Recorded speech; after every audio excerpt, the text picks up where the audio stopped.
पार्थाय प्रतिबोधितां भगवता नारायणेन स्वयं व्यासेन ग्रथितां पुराणमुनिना मध्ये महाभारतम्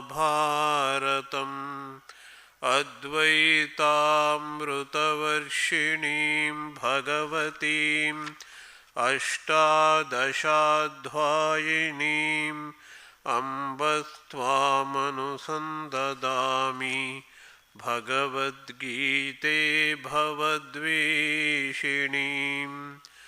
वसुदेवसुतं देवं कंसचाणूरमर्दनम् देवकी परमानन्दं कृष्णं वन्दे जगद्गुरुं मूकं करोति वाचालं पङ्गुं लङ्घयते गिरिं यत्कृपातमहं वन्दे परमानन्दमाधवम्. By the infinite grace of Lord Krishna and Sri Ramakrishna, we are studying the Bhagavadgita.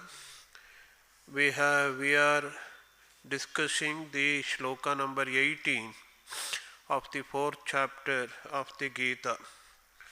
Karmani akarmayah pashyet akarmani cha karmayah sabuddhiman manushyeshu sayuktaha karma krishna karma krit. This is the shloka, a very important shloka. The literal meaning of this shloka is very much evident. Karmani akarmayah pashyet. In ordinary perception there is karma, but he sees the akarma, inaction there. And also the ordinary perception is akarma, that is inaction. One who sees action there. One who sees inaction in action and action in inaction, he is the most intelligent person of all the human beings. Manushyeshu buddhiman. Among men he is very, very intelligent.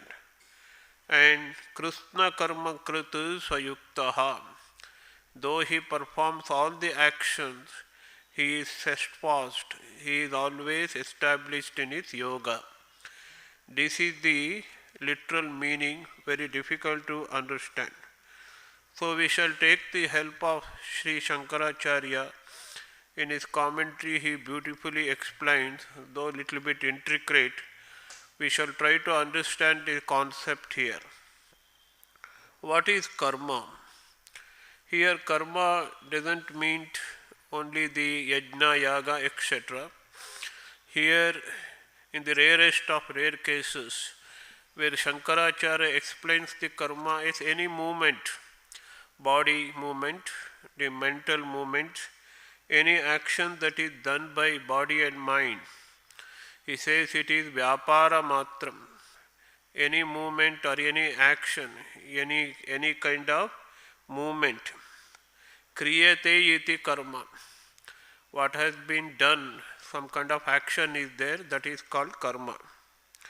In that karma, one who sees the akarma. Akarma means karma bhava, the absence of the karma. And akarmani, akarmani means karma abhava, the absence of the karma. One who sees karma. See, the idea is karma, akarma, karma is only limited to body and mind, not to the Atman. Atman is inactive.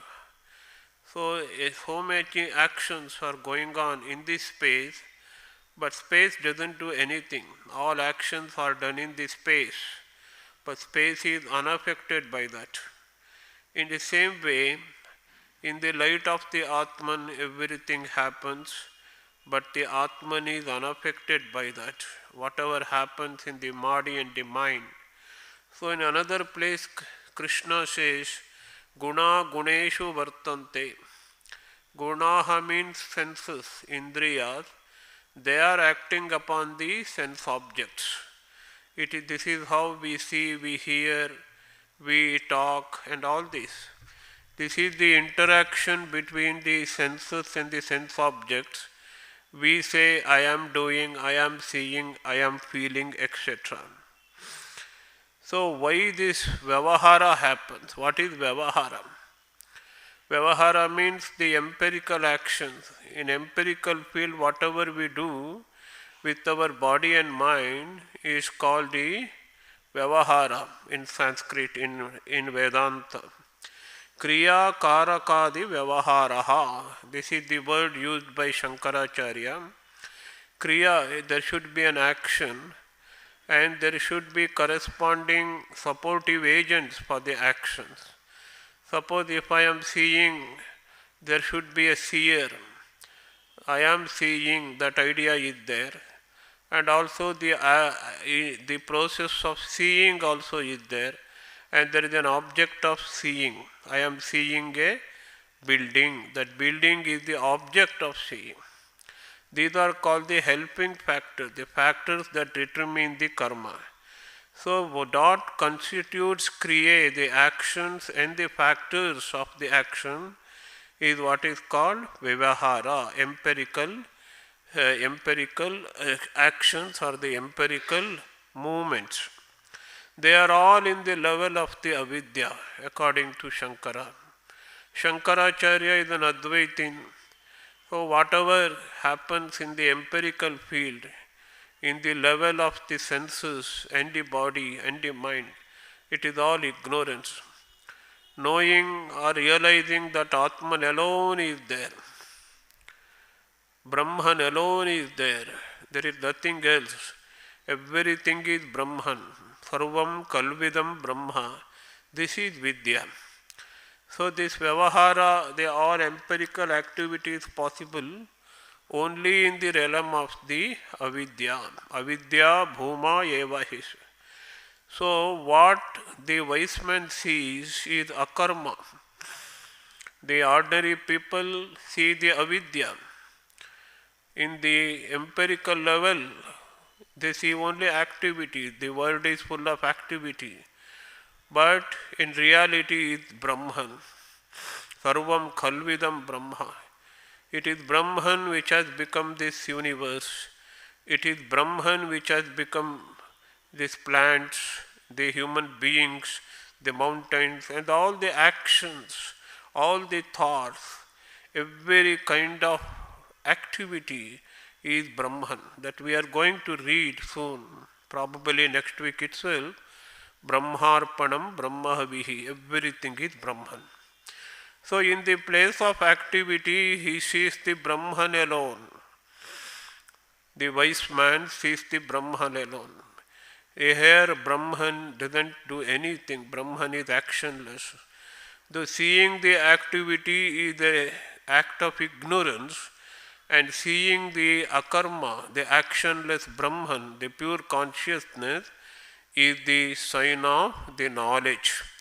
So, where we see, ordinary people see karma, the wise man sees the akarma. Karmani akarmaha yap pashyet. And in the same way, akarmani cha karmayaha. This is also to be understood. When I refrain from work, after a long day's work, hard work, I come to my house and I take rest. So I am withdrawing from the work. And that I think it is akarma, not doing the work. Absence from the work. But absence from the work is also a work because there is an agency involved. Then we have to redefine what is work and what is not work. What is work means that which has got agency. I am doing, I am touching, I am seeing, that is work, karma. Where there is no agencyship at all, there is no sense of I am doing. As in the case of the sushupti, the deep sleep, there is no sense of doing at all. That is the real inactivity. Since just cessation of the work, withdrawing from the work cannot be called in inaction at all. But ordinary people say that is inaction, absence of the work. There, the wise man sees action. It is also an action because the man who withdraws from the work feels, I am withdrawing from the work, I am taking rest, I am happy. So, agencyship is there. So, a very fundamental principle, one of the fundamental principle of Vedanta, Krishna instructs here, where there is an agencyship, that is called work. Where there is no agencyship, there is not work. What is meant by agent? When you do your work, the sense of I am doing that work, the agent, kartru, he is called in Sanskrit. That kartrutva makes a work. If there is no kartrutva bhava, the sense of agency, and I am not doing anything, then there is no work here. But cessation of the work, withdrawing from the work is also an action. So that is akarma in the eyes of the ordinary people, but wise man see karma even there. So akarmani cha karmayaha, karmani akarmayaha. So karmani akarmayaha, akarmani cha karmayaha. This is how we have to understand. So it is just the withdrawal, it is also an action. It is not the absence of the karma. So we shall dwell more on that, what is called the kartrutva bhava. Kartrutva bhava, according to Vedanta and also the Bhagavadgita, is in the realm of the body-mind. Shankaracharya says here, karya karana sanghata, he says, the conglomeration, the combination of the body and mind. Body moves, body has got movement, and mind also has got movement. It is that moving parts of the personality where you will have the agency that I am doing, I am doing. So that I is ahankara there. It is not the I Atman. Ahankara is a part of the antakarana. So antakarana has got the four functions, as we all know. Mano, buddhi, ahankara and chitta. Mana is where lot of thinking takes place, pros and cons. And the buddhi is the determining factor. I will do this. When he decides, the deciding factor. If he decides something, that function is called the buddhi. And the ahankara is I precedes everything. I am doing, I am deciding, I am thinking, that kind of feeling that I is not Atman. It is also a function of the mind, that is called ahankara. Ultimately, there is a reservoir of all the impressions of the activities we do, that is called the chitta. So, ahankara is what is I here. I is not Atman. Atman is separate from that. Atman is, in the words of Vedanta, Nitya, Buddha, Shuddha, Mukta. Nitya means always eternal. It is always there. Mind and bodies are all not always there. They are temporary in nature. You have one body now. After some years, you will die and you will get a new body. So mind is also flickering. Mind is transient. Every minute mind changes.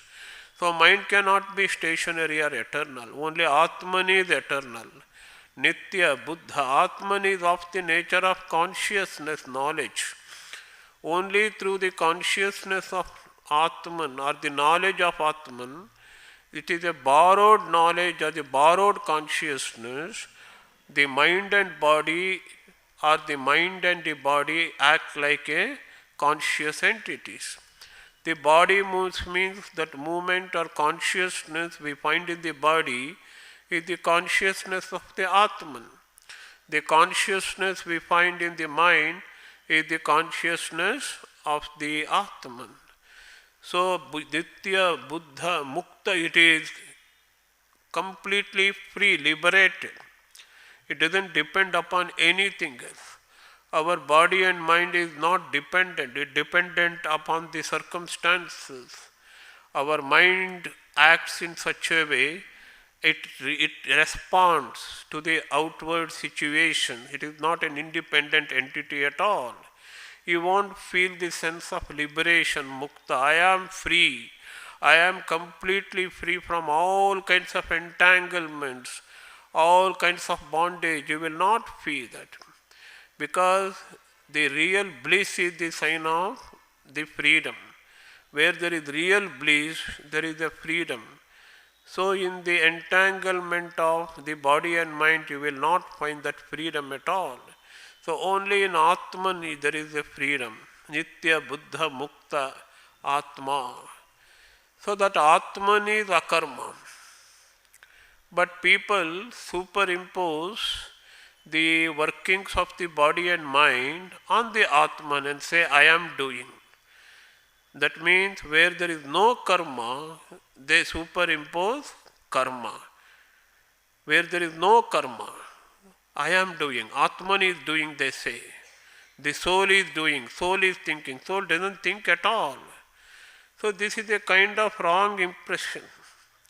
See, thinking that soul is doing something or soul is an agent of karma or the action is a wrong concept among the common people.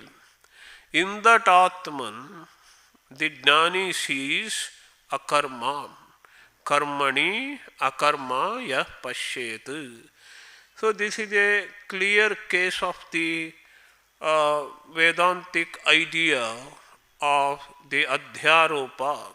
That's what Shankara explains in his commentaries. Adhyaropa.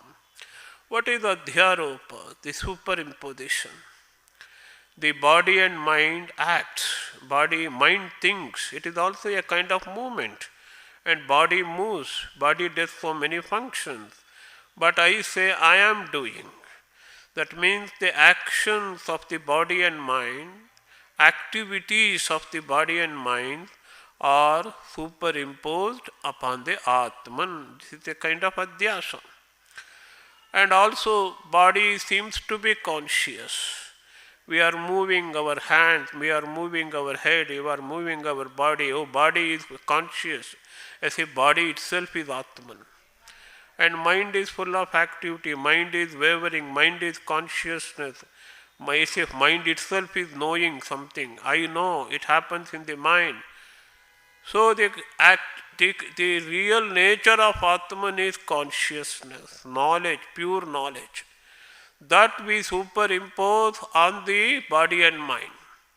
So there are two-way superimposition. Superimposition of characteristics of the body and mind on Atman, and superimposition of the nature of Atman, that is consciousness, knowledge, on the body and mind. We think body and mind are conscious. Body and mind itself are Atman. In fact, there are philosophies which say body itself is Atman, Charvaka philosophy. But there is no other Atman at all apart from the body. And some section of the Buddhists say the mind itself is Atman. There is no Atman, there is no soul apart from the mind. These are all false impressions. There is a pure consciousness which is not mind, which is not body. And what consciousness we feel in the body and mind are borrowed consciousness. Without Atman there can be no consciousness. So the wrong concept is to think Atman is karma, is doing something. So in that Atman, the wise man, the knower of Atman, knower of Brahman, sees akarma. Karmani akarma yah pashyet. And there is another statement, corresponding statement, akarmani cha karmayaha. Akarma. Akarma means, as I told you, I am withdrawing from my work. So I am tired. I am taking rest. We think it is an absence of karma. Where there is absence of karma? There is no absence of karma. The resting is also a karma. Because, as I told you, there is agencyship there.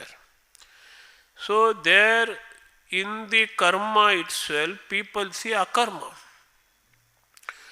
So, cessation of work, withdrawing from the work is a karma, it is an action because there is a agency. If I am doing, ahankara says, I am doing this, it is a karma.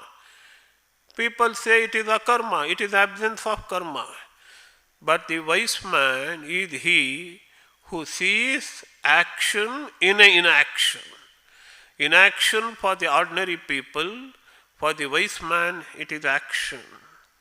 So this is how we have to understand the concept of karmani akarmayah pashyet akarmani cha karmayah. Shankara Bhagavad Pada gives two examples. These are very simple examples. Now he says when the boat is moving or the ship is moving in the river, there are trees on the either side of the river, on the banks. The trees seems to be moving. The trees are not moving.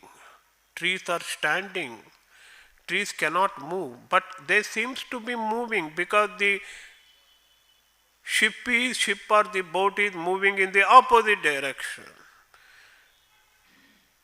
And the trees seems to be moving the opposite direction of the ship or the boat. That is a common experience. So when we were children, we used to see the buildings and the trees are moving in the opposite direction. When we see through the windows, when bus is moving or the car is moving, we used to think that tree is moving, tree is running behind. No, it's not like that. So it is a case of akarma. What we see in generally, an ignorant person, a children sees karma there. So karma, akarmani karma. In inaction, the ignorant people sees action there. But the wise man sees inaction. He sees correctly. So, yata bhuta darshanam, this is the word used by Shankaracharya. This is the correct way of seeing. The trees are not moving, trees are stationary. This is the knowledge of the wise man. The ignorant man sees trees are moving. So, where there is no action, inaction, ignorant man sees the action. But the wise man sees correctly. His knowledge is correct. His experience is correct. He sees inaction where there is inaction. No action there. He sees correctly. So, karmani akarmayah pashyet means the first word, karma, this is the perception or the experience of the common people.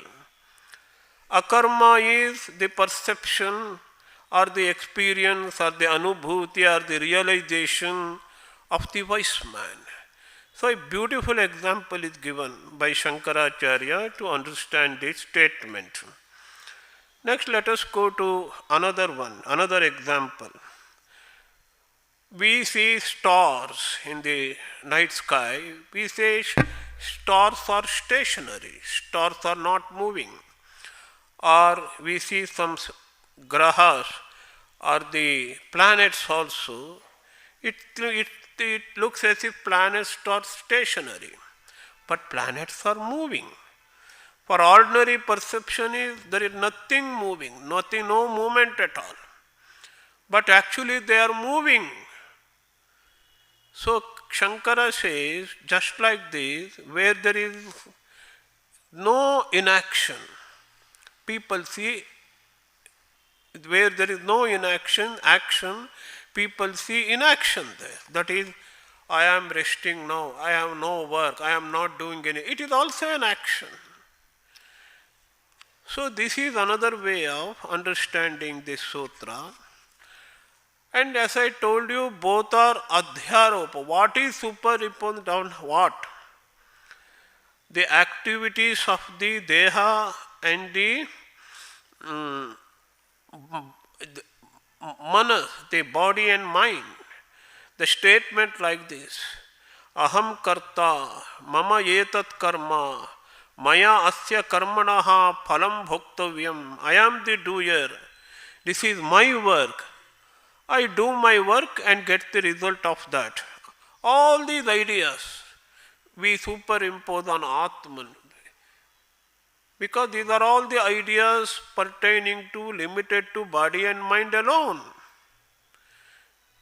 And also, even that uparama, even that cessation of the work, withdrawal of the work, I am not doing, I am refrained from doing, I am withdrawing from the work, and corresponding sukhitva and the happiness we get out of it. After long day's work, we get some kind of happiness when we withdraw from the work, when we finished our work and take rest. That's sukhitva.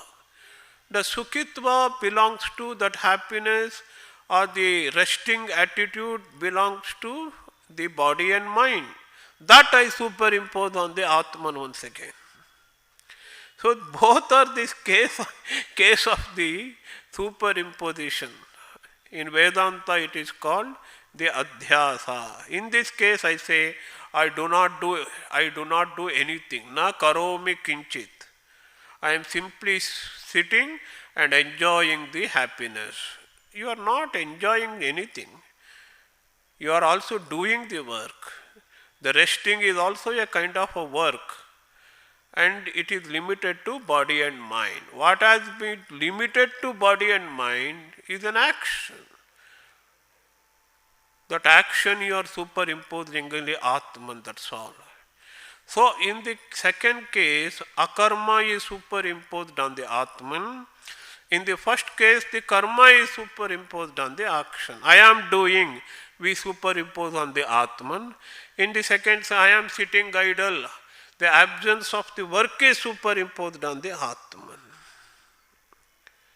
So Atman is not touched by anything of this sort of activities. Even the wise men feel, those who are scholars, those who are knowledgeable in Vedanta, even they say, I am doing lecture. That means they also superimposing their activity called lecturing on the Atman. Even they are deluded. So Shankaracharya beautifully explained, everywhere what is involved is ahankara. What you call I am doing, karma, that is ahankara. It is limited to ahankara. Ahankara is a function of the mind. It is not Atman. But we superimpose that idea, I am doing, kartrutva anatman. Atman doesn't do anything else. So ahankara abhisandhi hetutvat. Ahankara is the reason for every kind of this activity. And what is ahankara? We have to know correctly. As a Vedanta students, and we Bhagavadgita is a Vedantic text. It summarizes the ideas of the Upanishad. Ahankara means kara. It's a kind of characteristic. Characteristic of aham is the ahankara. The quality of being I is ahankara. It is loosely translated in English as egotism. My ahankara means pride. Often we use the word for the pride. But in basic idea is thinking that I am the body, I am the mind is ahankara. And there is no such ahankara. Ahankara is a concept, it has no basis, it has no reality at all. Because I cannot be body at all.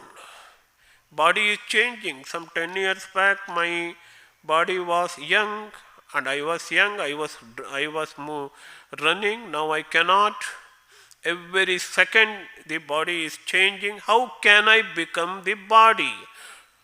How I am the body? I am not the body. I cannot be the body. I am something which is different from body, separate from body. And every time I experience, I say, it is my body, my body. If it is my body, it is just like my car, my house, and my body, how can it be I? I am not the car. You don't say I am not the car, but you say I am the body. If something happens to body, you say I am injured. How can you be injured? I am not injured. The body is injured. If some accident happens to car, the car has got an accident. I am nothing to do with the car. I am separate from the car. So the body is just like that car, which is not me, which is different from me. But I identify with my car, so I identify with my body. That is why I have so much identification. Whatever happens to the body, I feel it happens to the me. I have a fever. Why should I have? How can I have a fever as Atman? I cannot have the fever at all. It is body who has got the fever. So this identification is what is called ahankara. With ahankara is the offshoot of the avidya. I am not able to discriminate or discern what is Atman and what is Anatman. What is Atman and what is not Atman. I am not able to discriminate it. Body and mind are the products of the Prakriti, nature, they are inert in nature. The only conscious entity is Atman and Atman alone. I am that Atman. I am not able to do this. I mix up. Sometimes I think I am body. Sometimes I think somebody abuses me. I say I am very hurt. How can you be hurt? Your mind is hurt. So the Krishna shows here the characteristic of a wise man who can discriminate or discern what is Atman, what is Atman. He sees Atman is akarma. But in that akarma, an ordinary people see karma, one who is doing work. But the correct perception is seeing akarma or the inaction in Atman. So the ordinary perception is karma, and the correct position, correct understanding of a wise man is akarma. Karmani akarmaya pashet.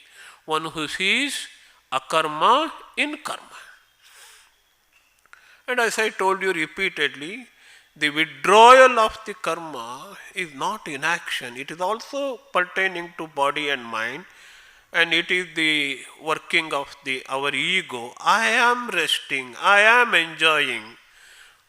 How can Atman enjoy the rest? It is the mind which is enjoying. I am not the mind. So their action is there, but we see inaction. Ordinary people see inaction, but the wise man sees action there. Akarmani cha karmaya. Such person, he becomes liberated. Krishna says, Karmani akarmaya pashet akarmani cha karmaya sa buddhiman. What is buddhi here? Viveka buddhi. One can discriminate. Not ordinary we identify or we recognize buddhi to be grasping power of a student. Oh, he is very intelligent.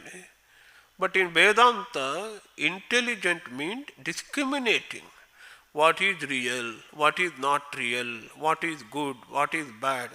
If I am able to discern, segregate, then I am buddhiman. Here, the wise man is able to discriminate what is karma, what is akarma. Akarma is in Atman. All the actions are limited to body and mind. He is able to discriminate. In fact, every kind of knowledge is a kind of discrimination. If I know something means, in physics you say, I know atom. Atom means, I know atom which is separate from all other things. I discriminate there. That is what is knowledge. Knowing something means discriminating. There is something which is separate from other things. It has got some special characteristics which makes that particular thing separate from others. This is called knowledge. So he is a man of knowledge because he is buddhiman among the wise men, among the people. Because other people are not so intelligent. They are not able to discriminate what is Atman and what is Anatman. This is called Viveka Buddhi. Buddhiman means Viveka Buddhiman, one who has got a discriminative knowledge of Atman and the Anatman. Very interestingly, the last part is very important for us. He performs all kinds of action. Krishna karma krita. Laukika, alaukika, both kinds of action. What is laukika actions? The ordinary actions we are supposed to do every day, our duties towards our family, to our state, and ordinary works we do every day. This is called laukika. Alaukika means puja, rituals, meditation, spiritual practices. They are alaukika. He performs all kinds of actions. He doesn't make any distinction. Oh, I am a wise man. I am a very knowledgeable person. I will do only this much of work, this kind of. No. We have to learn from the Ramakrishna monks. Ramakrishna monks are very knowledgeable person, but still they perform their duties in every section of the ashrama. Some sits in the office, some performs the puja, some works in the bookstall. You should not say, though, that monk is only has got capacity to sell the books. No, he is a monk, he is a man of knowledge. Krishna karma kutu. He does all kinds of work.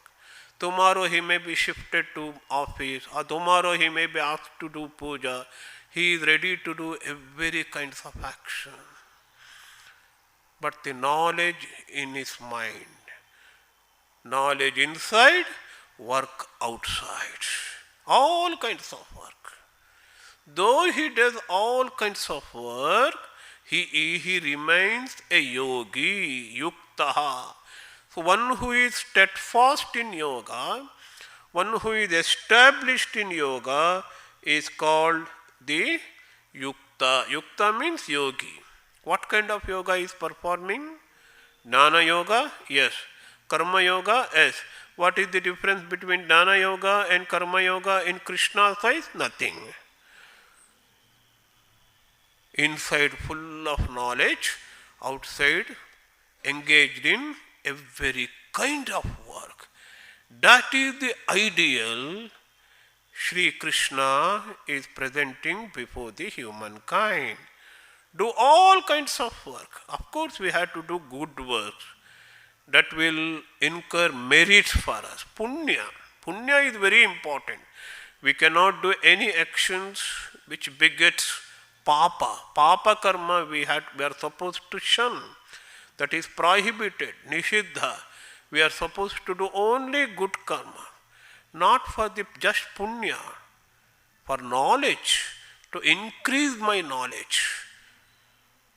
I am endowed with knowledge of Atman. I am endowed with knowledge of Brahman. I am endowed with knowledge of Bhagavan, Lord. Still I am doing work. That is the sign of the true jnani, true knowledgeable person, true wise man. A true man of knowledge is also the true man of action. That is what Gita says. And his characteristics are described beautifully in 2-3 verses that follow. Let us read now the verse number 19. Yasya sarve samarambhaha kama sankalpa varjitaha jnanagni dha karmanam tamahuhu panditam buddhaha. There are two words here, buddhaha and panditaha. Buddhaha means man of knowledge. Panditaha means man of knowledge. The wise man only can understand who is a wise man. A knowledge of Brahman can only recognize the importance or the greatness of a man of realization, or the man of Brahman, one who has knowledge of Brahman. We cannot recognize, because all our thinking, all our perception are depend upon our phobias, our impressions in our mind. Only when we rise to the level of the realized person, we can truly recognize, identify whether a person is a realized soul or not. That is why Krishna says, Buddhaha Panditam Ahuhu. To such person, the wise men, the knowers of Brahman, Shankara says here, wise men means, here Buddhaha means Brahmavidaha, the knowers of the Brahman. Brahmavidaha ahuhu. They say him, that person. What they say? Panditaha. Panditam ahuhu. They say him to be Pandita, not Panditya, not in ordinary Panditya. Panda astya asti iti Pandita. This is the definition Shankaracharya gives in some other place, not here. Atmic knowledge. I am the Atman. I am pure consciousness. I am body. I am not the body and mind. The same consciousness in me is in everybody. There may be variations, differences of the body and mind. I am stout, or someone is very lean. I am young, someone may be old. He may be a male, she may be female, but the consciousness, Atman, is the same. Ishvara sarva bhutanam hruddeshe arjuna tishtati. There is same Ishvara, Bhagavan, the Lord, the pure consciousness which is in the heart of everyone. One who knows that, not only knowing academically, one who can experience that, one who understands that, one who has that realization, just like Sri Ramakrishna. When Sri Ramakrishna was on that particular mood, he would experience that. And he saw somebody stepping on the grass, on the garden of the Dakshineshwar. He felt pain in the heart. Why should I feel pain in the chest while somebody is stepping on the grass? He was in that particular mood of seeing Atman, Brahman, God everywhere. He has identified with the whole creation. Sri Ramakrishna has identified with the whole creation. Stepping on the grass is equal to stepping on his own chest. So Gita beautifully describes Atmo pamyena sarvatra samam pashyati yorjuna sukham va yadiva dukkham, etc. Somebody's happiness is my happiness. If you can feel it to be my happiness, somebody is very happy. It is not their happiness, it is my happiness, because that person who is happy is not different from me. Somebody is in pain, agony, misery. Am I able to feel the same pain? That is called Atmo Pamyena Sarva, seeing Atman everywhere, in everybody. That is the ideal. One who has realized that, one who can experience that kind of sameness, Samatvam yoga uchyate. He is called Panditaha. What are the characteristics of the Pandita? Yasya sarve samarambhaha kama sankalpa varjitaha. Samarambhaha means, Acharya Shankara says here, samarabhyante iti samara. That we commence is called a samarambha. Every action has got a beginning. Now it is 6:30, at 7 o'clock exactly the arati starts, evening arati commences. That is an activity. It has got a beginning and the end. I take my night supper at 9 o'clock. So it is an activity which has got the beginning and the end, and that is what is called work or the action. Samarambha. Samarabhyate. Atman is not samarambha. Atman has no beginning. Atman has no end. And space has no beginning. Space has no end. Every movement, every activity has got a beginning and the end. That is why actions, activities are called here by Krishna as the samarambhaha. Whose samarambhaha, whose activities, whose actions are devoid of, varjitaha, kama and sankalpa. Desire and the sankalpa means a kind of resolution that precedes the desire. So in other place, Shankaracharya and Krishna also explained, sankalpa prabhavan kaman. Desires have got this origin, it is sankalpa. I will have it, a kind of samparka. So I should explain that shloka in full. Dhyayato vishayan pumsaha sangasteshu pajayate sanga sanjayate kama etc. I think of something, I see something, I hear something, I experience something, I want that, I munch upon it in my mind again and again.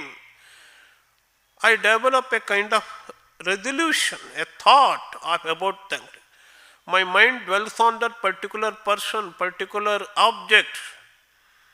Then I develop the desire for it, hankering for it. So this hankering doesn't spring automatically. There is a thought behind it. There is a kind of resolution behind it, thinking behind it. That is called sankalpa, sankalpa prabhavan kaman. So Swami Vireshanandaji translates it aptly as thought that precedes the desire. If without thinking of the object, I cannot have desire for it.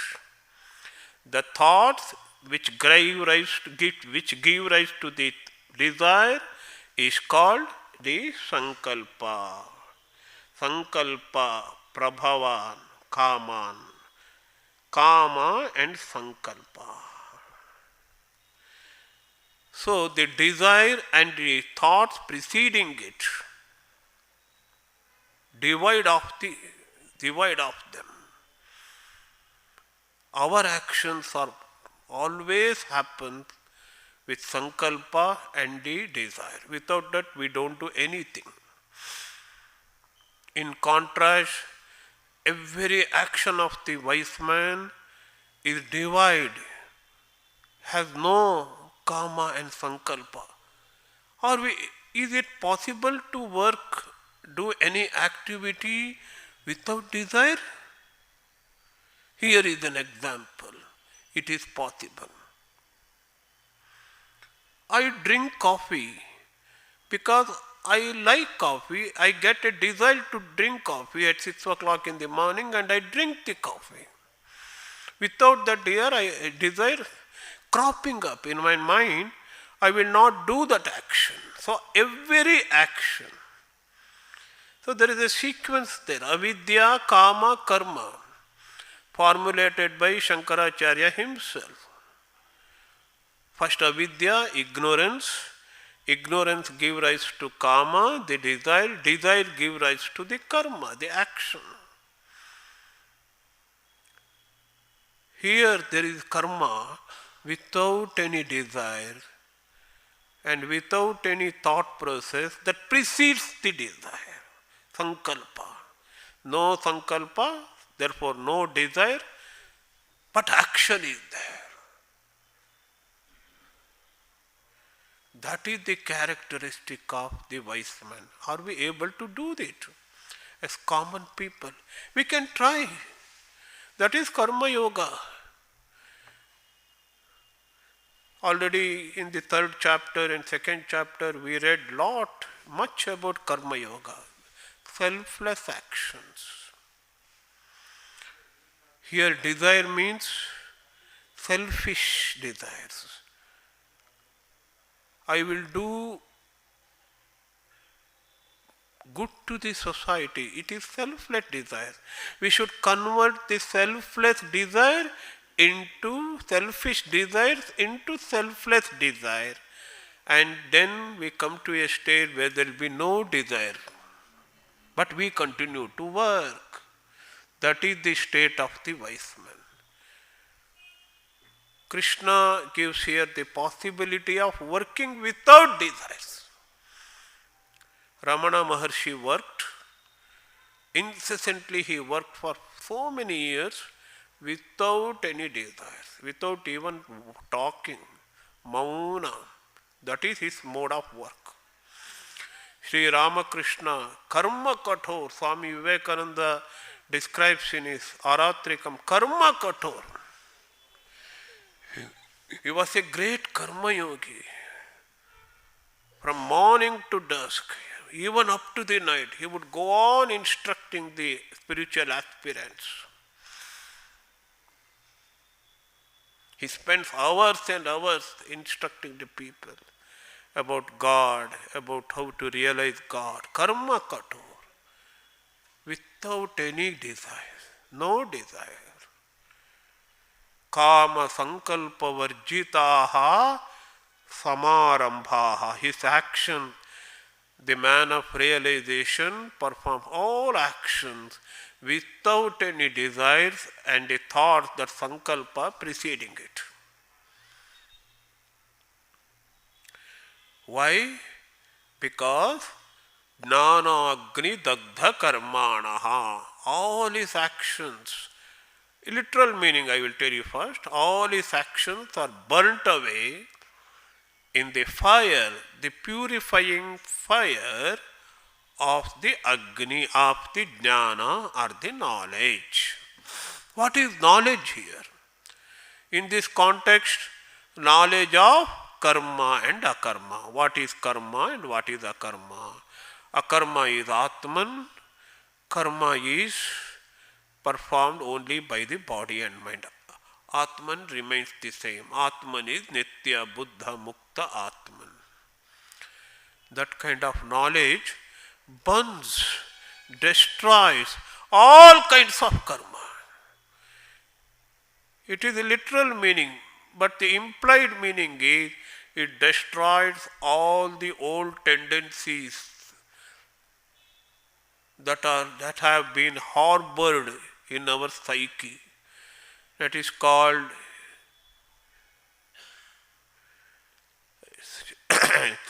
in our Vedantic language karma sanchayas, karmashaya in the yoga, chitta in Vedanta. Every action leaves an impression. Good actions leave an impression, and the bad actions also leave an impression. And we have a reservoir, accumulation. Continuously it is getting updated. So we have a reservoir of that impressions created by the works that propels us, instigates us to engage in good and bad actions in the future birth. The actions, the results, All these things will lead to the succeeding birth. Punarapi jananam, punarapi maranam. It is a viscous circle, Visha Chakra. It goes on, goes on, goes on, as long as we have ignorance. Once the ignorance is destroyed, avidya, there will be no desire. All ideas, all kinds of impressions that are stored in our mind, good or bad, all destroyed. Jnanagni dagdha karmanam. And there is nothing in his mind that can create the desire. How the desire is created? Because of the past impressions. How we get the fear of death? Because we have died several times, thousands of times.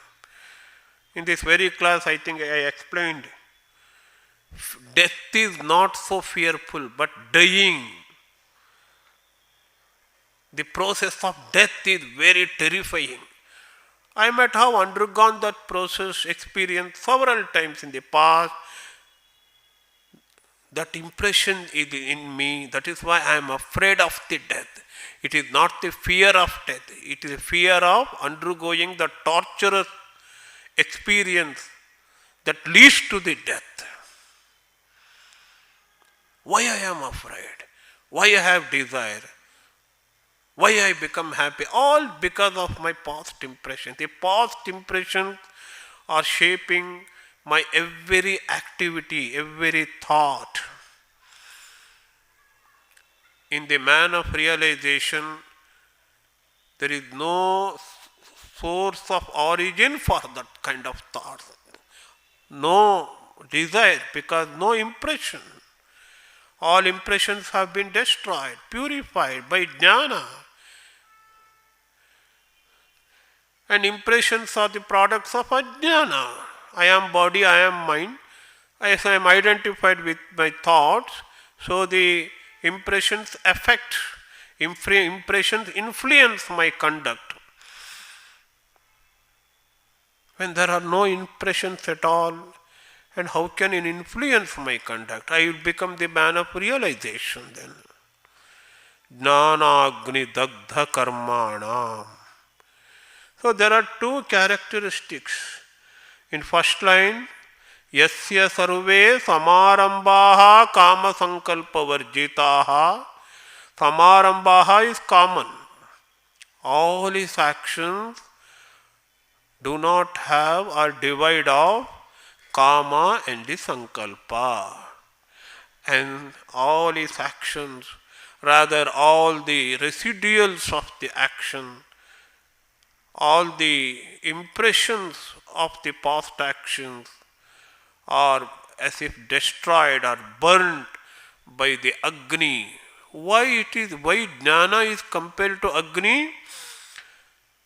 In this world, there is no